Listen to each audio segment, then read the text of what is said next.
नर्मदे हर।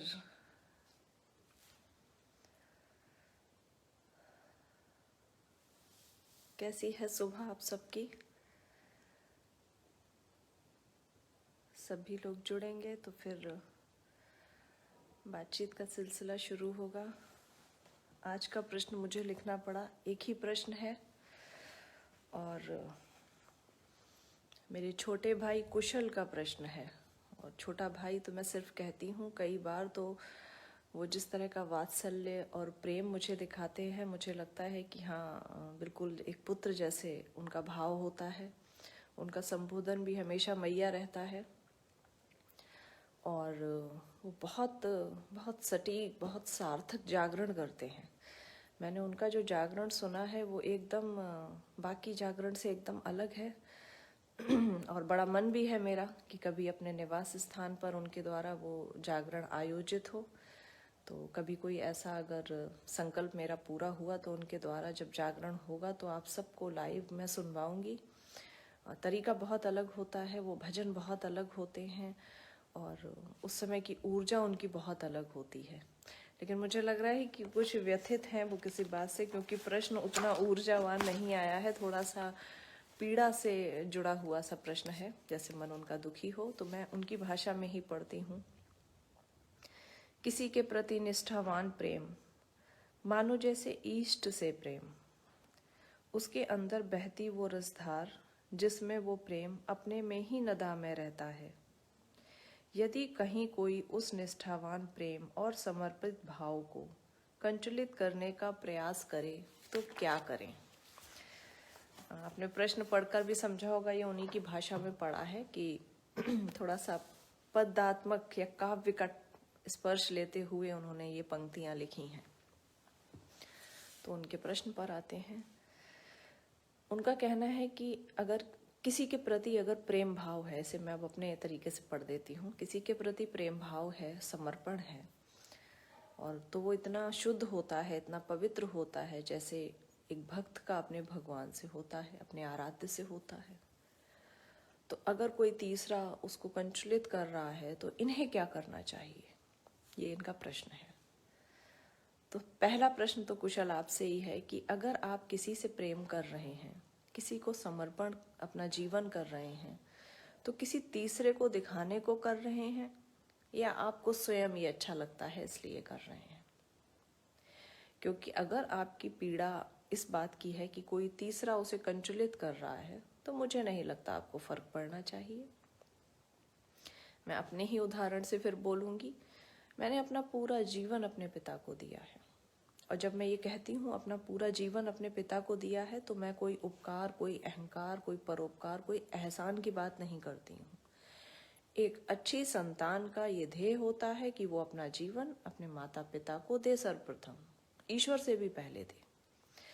तो अगर मैंने अपना जीवन उन चीज़ों के लिए दिया है जिससे मेरे पिता प्रसन्न रहें, आनंदमयी रहें, या ऐसा कुछ भी कार्य करना जो उनको भाता हो, अगर मेरे और मेरे पिता के बीच मान के चलिए कुशल आप ही कोई संशय उठा लें, तो मुझे फर्क क्यों पड़ना चाहिए? क्योंकि मैंने तो अपने पिता को प्रेम और समर्पण किसी तीसरे को संतुष्ट करने को कभी किया ही नहीं था। ये मेरा अपना भाव है, मेरा अपना मामला है, ये मेरा अपनी निजता है, ये मेरे अपने निजता का भाव है। मैं किसी को प्रेम कर रही हूँ क्योंकि वो मुझे अच्छा लगता है। मैं किसी को समर्पित हो रही हूँ क्योंकि मैं उसका सम्मान करती हूँ, क्योंकि वो मुझे दूसरों से अलग लगता है। तो मेरा हृदय कहता है मैं अब सब कुछ इस पे समर्पित कर दूँ। इसमें तीसरा कहाँ से आ गया? अगर दो लोगों के बीच कोई तीसरा आ रहा है तो इसका मतलब है कि प्रेम तो बीच में नहीं बह रहा है। राधा और कृष्ण के बीच तो रुक्मणी आ ही नहीं पाई, रुक्मणी और कृष्ण के बीच राधा नहीं आ पाई, कृष्ण और मीरा के बीच रुक्मणी नहीं आ पाई। ऐसे कितने उदाहरण हैं। द्रौपदी और कृष्ण के बीच अर्जुन नहीं आ पाए। तो फिर आप किसी को, जिस किसी को भी आप प्रेम कर रहे थे और जिस किसी ने भी उंगली उठाई, आपको ये बुरा क्यों लगा? इसका मतलब कहीं ना कहीं भाव क्या ये भी है कि आप जो प्रेम और समर्पण कर रहे हो वो दुनिया भी देखे? अगर ये भाव है तो उसको बिल्कुल बदल दो, क्योंकि प्रेम दान भक्ति जितना गुप्त उतना सच्ची। हमें कोई फर्क क्यों पड़ रहा है? दूसरी चीज, पहले तो मुझे नहीं लगता है कि आज भी दुनिया उतनी बुरी नहीं है कि अगर कोई दो लोग आपस में स्नेहिल हैं, प्रेममयी हैं, तो कोई तीसरा उसको कहीं भी कुछ, एक शब्द आपने बोला शायद कंजुलित, या कुछ भी ऐसा करेगा। कई बार कोई गलतफहमियां ऐसी हो जाती हैं जिससे परिस्थितियां कुछ कुछ और भान करा देती हैं। बात किसी की वो नहीं होती, मर्म किसी का वो नहीं होता, भाव किसी का वो नहीं होता, लेकिन परिस्थितियां ऐसा प्रतीत करा देती हैं। तो मैं, लेकिन आपका प्रश्न है तो आप ही के भाव से पढ़ूंगी कि अगर आपको ये एहसास हुआ है कि कोई तीसरा उस भाव को धूमिल कर रहा है, तो मुझे लगता है आपको उस तीसरे पे फर्क नहीं करना चाहिए। प्रेम तो अपना एक रस है, आप जिसे प्रेम करते हो आप उसी में लगे रहते हो, लगे रहते हो, लगे रहते हो। आपको फर्क भी नहीं पड़ता दूसरा क्या देख रहा है।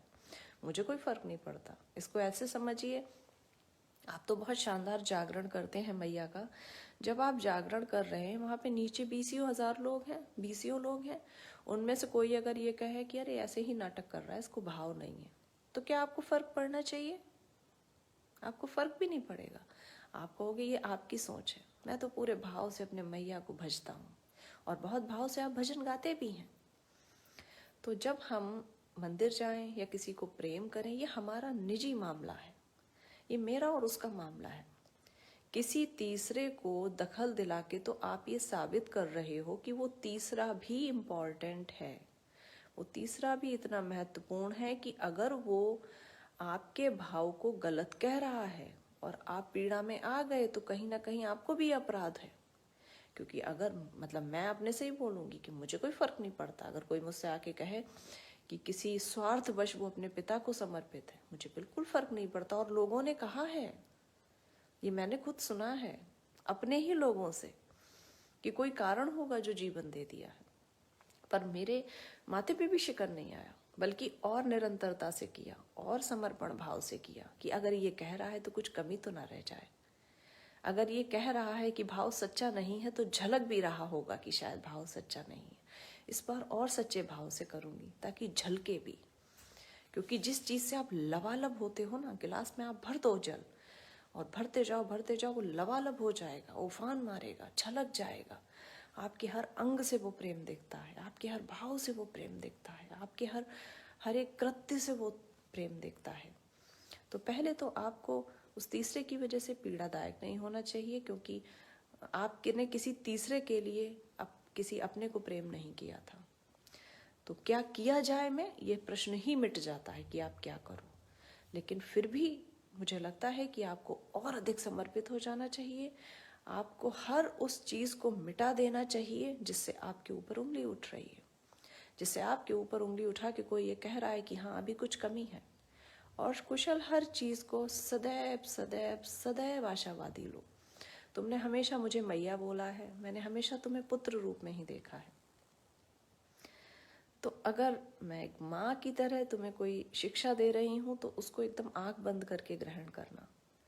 अगर मैं मंदिर जा रही हूँ और कोई मेरी गतिविधियों पे उंगली उठाता है कि ये नाटक कर रही है, तो ये समाज है, ये बोलता है, तो पहले तो मुझे फर्क नहीं पड़ेगा। लेकिन अगर फर्क पड़ेगा, जो कि तुम्हें पड़ा है, तो मैं उन गतिविधियों का एक बार मनन करूंगी कि ऐसा क्या कारण था। मैंने वस्त्र भी मर्यादित पहने थे, मेरे हाथ में प्लेट भी पूजा की थी, मैं रोज मंदिर भी जाती हूँ, फिर भी अगर एक सामाजिक व्यक्ति मेरे बारे में ये कह रहा है कि हाँ ये तो नाटक कर रही है, तो कुछ ना कुछ तो मेरे प्रतिरूप से ऐसा छलक रहा है जो मेरे साधक रूप को न्यायोचित नहीं करता है। तो ध्यान, मनन, ग्रहण, श्रवण, उस प्रथा को अपनाना। एक बार उन परिस्थितियों का मनन करना कि ऐसी क्या चीज थी कि जिस व्यक्ति ने तुम्हारे भाव पे उंगली उठाई, वो भाव कहीं ना कहीं ऐसा तो नहीं है सच में थोड़ा मिलावटी दिखा हो, ये भी हो सकता है। अगर तुम्हारे मनन करने के बाद तुम्हें लगता है कि नहीं, मेरा भाव कहीं भी मिलावटी है तो नहीं ही, पर दिख भी नहीं रहा था, तो फिर जमाने की परवाह तो करनी ही नहीं। ये समाज तो वो है जो शिव पार्वती गणेश जब चल रहे थे तो बारी बारी पूरे परिवार के बारे में बोल दिया जब वो नंदी पे चल रहे थे।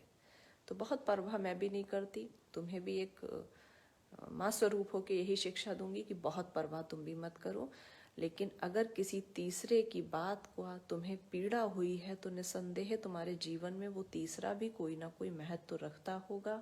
तो उस तीसरे की बात का मनन करना, उन परिस्थितियों का मनन करना, क्या कारण था कि समर्पण भाव पे तुम्हारी उंगली उठ गई। क्योंकि राधा तो पत्नी भी नहीं थी, लेकिन फिर भी राधा के भाव पे कभी कोई उंगली नहीं उठा पाया। सभी ने ये कहा कि जैसा प्रेम राधा करती है वैसा प्रेम कृष्ण को किसी ने नहीं किया। तो क्या कारण है ऐसा जो तुम्हारे भाव पे उंगली उठी? उन परिस्थितियों का मनन करना, उनको दूर करना। जीवन में आसपास समाज में बहुत ऐसे लोग हैं कुशल, जो नकारात्मकता फैला रहे हैं।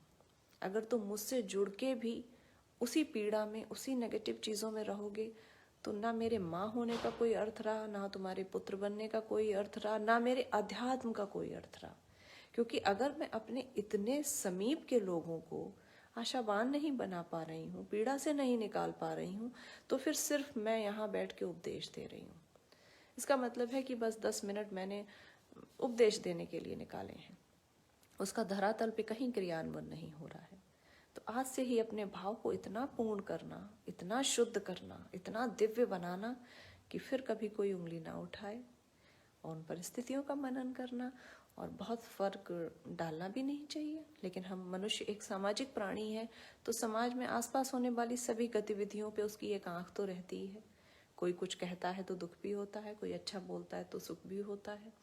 मुझसे जुड़े ऐसे बहुत से लोग हैं जो कहते हैं कुशल आपको बहुत मानता है। तो वो भी तो वो चीज़ें हैं जो तुम्हारी करी हुई हैं, तुम्हारे ही भाव हैं। किसी एक परिस्थिति से अपने पूरे भाव को केंद्र बिंदु बता देना और पीड़ादायक हो जाना, ये बिल्कुल अच्छी बात नहीं है। तो मेरा तुम्हें ये आदेश है कि परिस्थितियों का मनन करना, भाव को और शुद्ध करना, और फिर कभी कोई ऐसी गतिविधि मत करना जिससे तुम्हारे भाव पे उंगली उठे। क्योंकि देखो कुशल, जो हम करते हैं उसी से लोग हमें समझते हैं।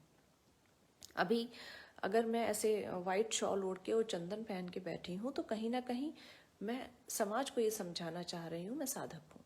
ये इसलिए बनाया जाता है, ये दिखावे के लिए नहीं बनाया जाता। कहीं ना कहीं जो मॉडल्स होती हैं वो एक अलग प्रकार से कपड़े पहनती हैं, अलग प्रकार से तैयार होती हैं, चाहे भले ही वो रात में सोने ही क्यों ना जा रही हूँ। उसका कारण होता है कि वो कहीं ना कहीं अपने ऑरा से बताती हैं भाई मैं ये हूँ। एक पुजारी अपनी ड्रेस से, अपनी पोशाक से, अपनी चीज़ों से बताता है मैं ये हूँ। तो हर व्यक्ति के हाव भाव से ही तो दूसरा समझेगा। आपके मन में हम सब डुबकी नहीं लगा सकते। हम में से कोई भी इतना बड़ा अंतर्यामी नहीं है जो सामने वाले के मन में डुबकी लगाए और जान ले कि वो किसी तीसरे के बारे में क्या सोचता है। आपके कृत्य ही हम सदैव बताते हैं कि आपको कितना प्रेम है। तो निष्ठावान रहिए, श्रद्धावान रहिए, परिस्थितियों का मनन कीजिए और बिल्कुल पीड़ा से बाहर निकलिए और तेजी से और तीव्रता से समर्पित हो जाइए।